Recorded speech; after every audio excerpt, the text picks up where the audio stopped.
Welcome, this is Josh Simon with sheifiproductions. We're going to be checking out a cool new product I got here just over a month ago. It's a Quilter BlockDock12HD. It's a cabinet. It's got one 12-inch speaker. It's a Celestian rated at 300 watts, which makes it very loud. Also very portable. Hopefully you can see in the picture it's pretty small. Also weighs just under 20 pounds, which is incredible for that amount of wattage. If you have a ToneBlock series head, it mounts right here in the top. You just screw it in. You actually don't even need a screwdriver. You just twist the things in and it mounts really easily. It comes with a speaker cable, so you just put it right in there. Good amount of storage space. So really you just bring it to your gig and you're ready to go for just about any situation. So what I want to do today is just kind of highlight some tones I can get out of it. I'm going to use Strat style guitar and Les Paul style guitar, do some dirty and clean just so you can see how the cabinet reacts to some different stuff. So I'm going to start out on my Ernie Ball Music Man Cutlass Strat here. I'm going to start on the neck pickup, get kind of a cleany, jazziest sound, and then have the amp break up a little bit, and then put a tube screamer on top of that. So let's see what that sounds like.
So again, that was the neck pickup. Started off just clean, and then I put a spark booster on top of that to give just a little bit of that breakup. So just to give you an idea, here's my tone clean, right? And the ToneBlock here, it's a ToneBlock 200 set just before breakup. So it's still clean, but it's close to breaking up. So when I put the spark booster, I get a little bit of that natural breakup sound.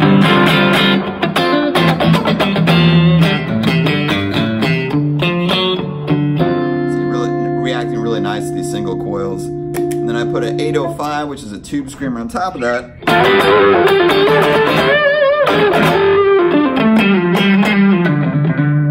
Sounds great. And when I turn up the master even a little bit here, so just a little bit, you hear the cabinet gets quite a lot of bass if you want it to.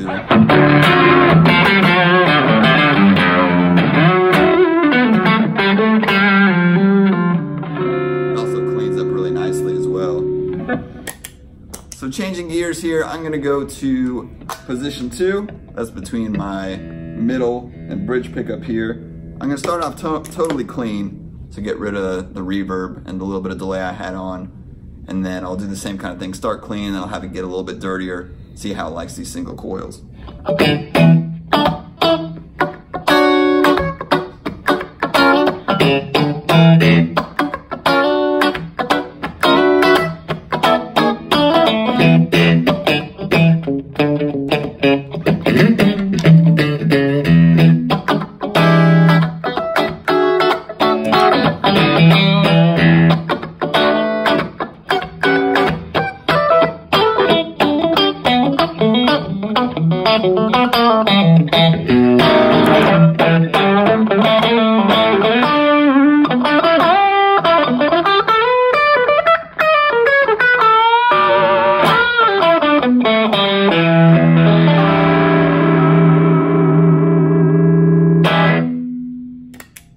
So you see, sounds great. If you want the cabinet here to be really clean, it can definitely do that. For more rhythmical stuff.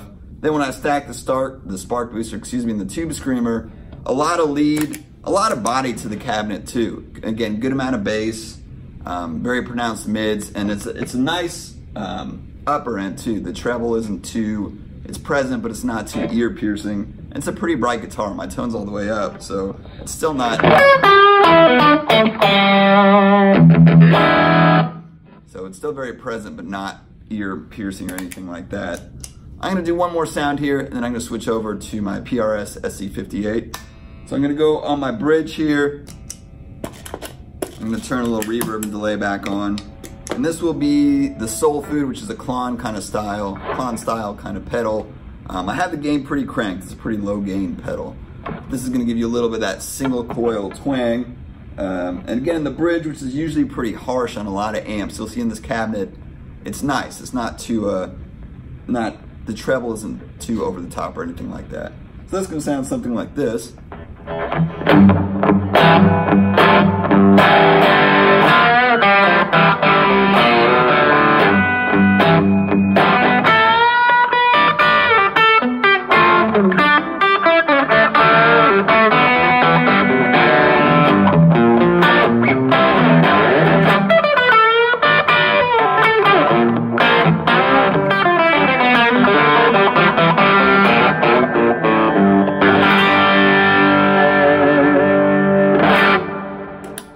Again, reacting really, really nicely. Just to give you an idea, this is just the clean signal. So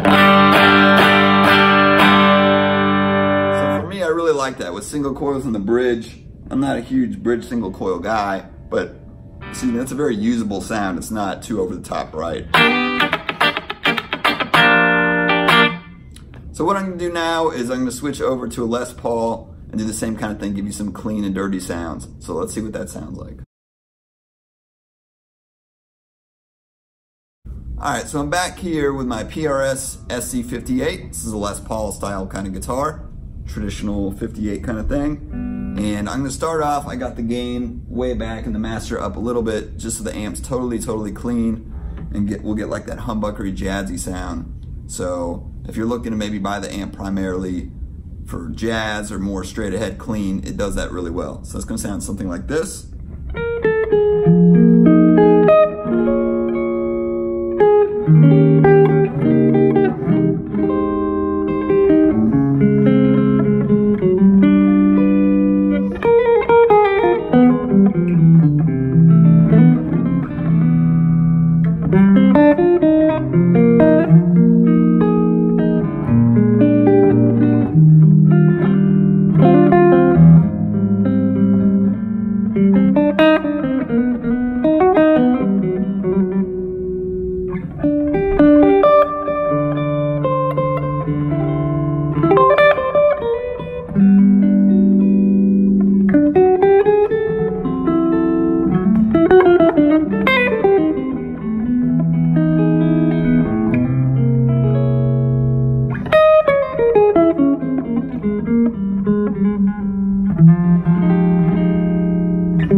So you can see extremely clean, and one thing I like about this cabinet being a 12, quite a lot of bass. Again, if you want more of that traditional jazz sound and you want a lot of bass in there,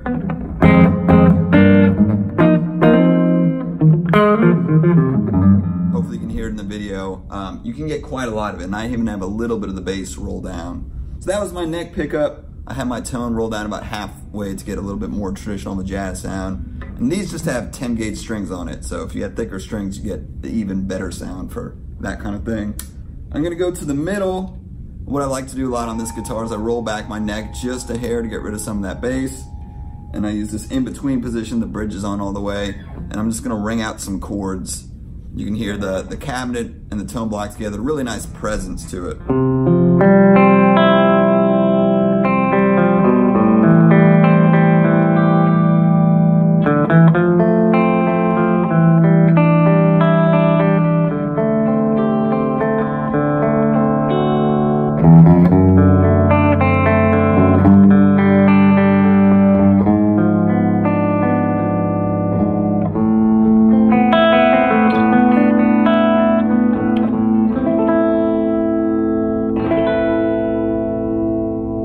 So you see very clear, and again, right now I'm gonna have the amp totally clean. I'm gonna go back, put a little bit more of that gain on to get a bluesy sound. So it's gonna sound like this.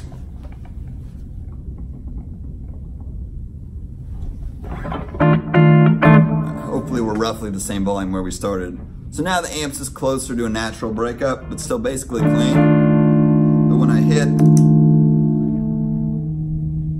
the spark booster here, I should get just a little bit of breakup.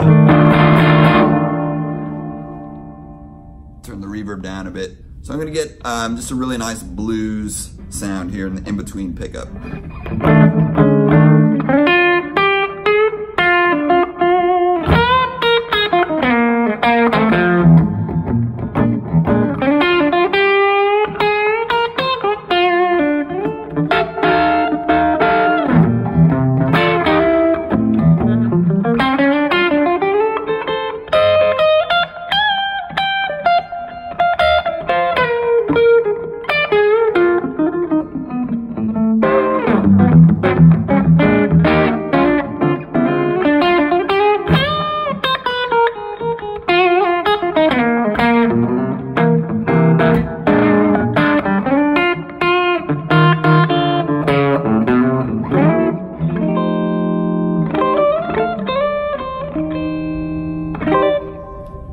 See, very, very responsive. I mean, it really feels like a tube amp when you're playing, as far as the breakup, the responsiveness to the picking, all that kind of stuff you want out of a good tube amp. I'm gonna do one more sound here. If you have a Les Paul, you gotta do a little bit of crunch here. So I'm gonna go to the bridge. My tone is almost all the way up. I roll back just a hair. And what I'm gonna do is I'm gonna put the spark booster and the soul food on. The soul food's pretty cranked to get more of a medium-ish rhythm sound. And again, I don't play a lot of that kind of style, but this cabinet could definitely get more of that chunky kind of sound if you want it. And then at the end, I'm gonna put a tube screamer on top of that, just for a little bit more over the top lead kind of sound. So here's the soul food and spark booster.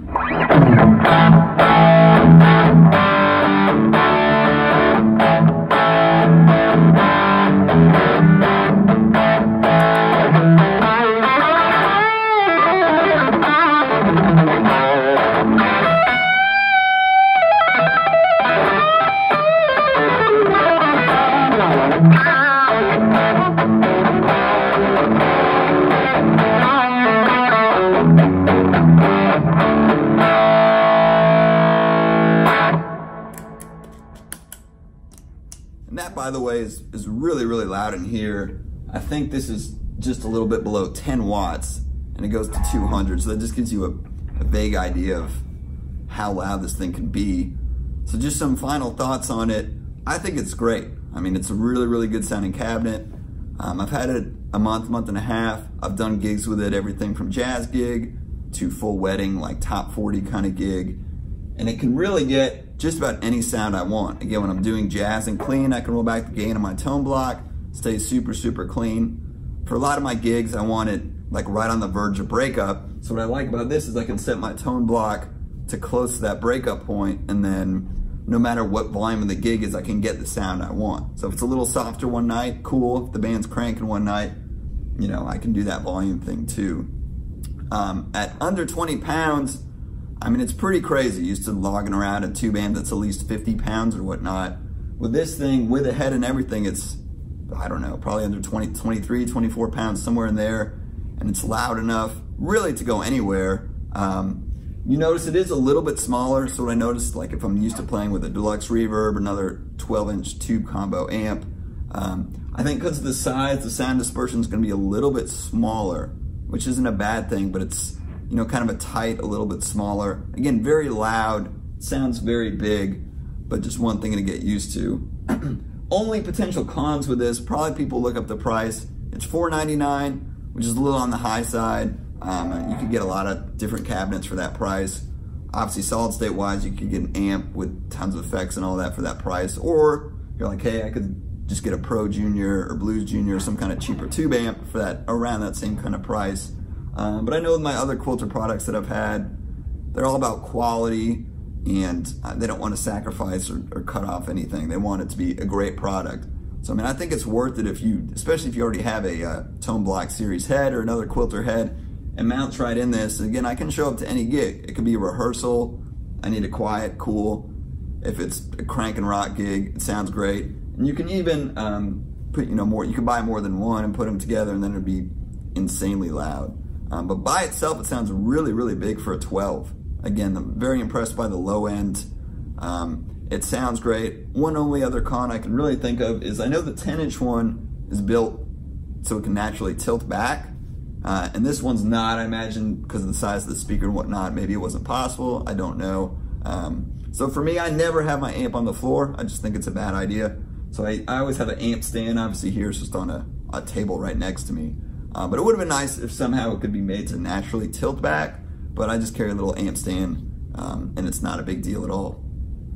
So I hope you enjoyed. Again, that's the Quilter BlockDock12HD. It's being run by my Quilter ToneBlock 200, excuse me, which I believe they don't make anymore. It's now the 201, but you can look it up. It's a very, very cool amp on its own. And hopefully I'll be doing more videos soon. This is Josh. I'm with sheifiproductions. If you like it, please subscribe, and I'll see you next time.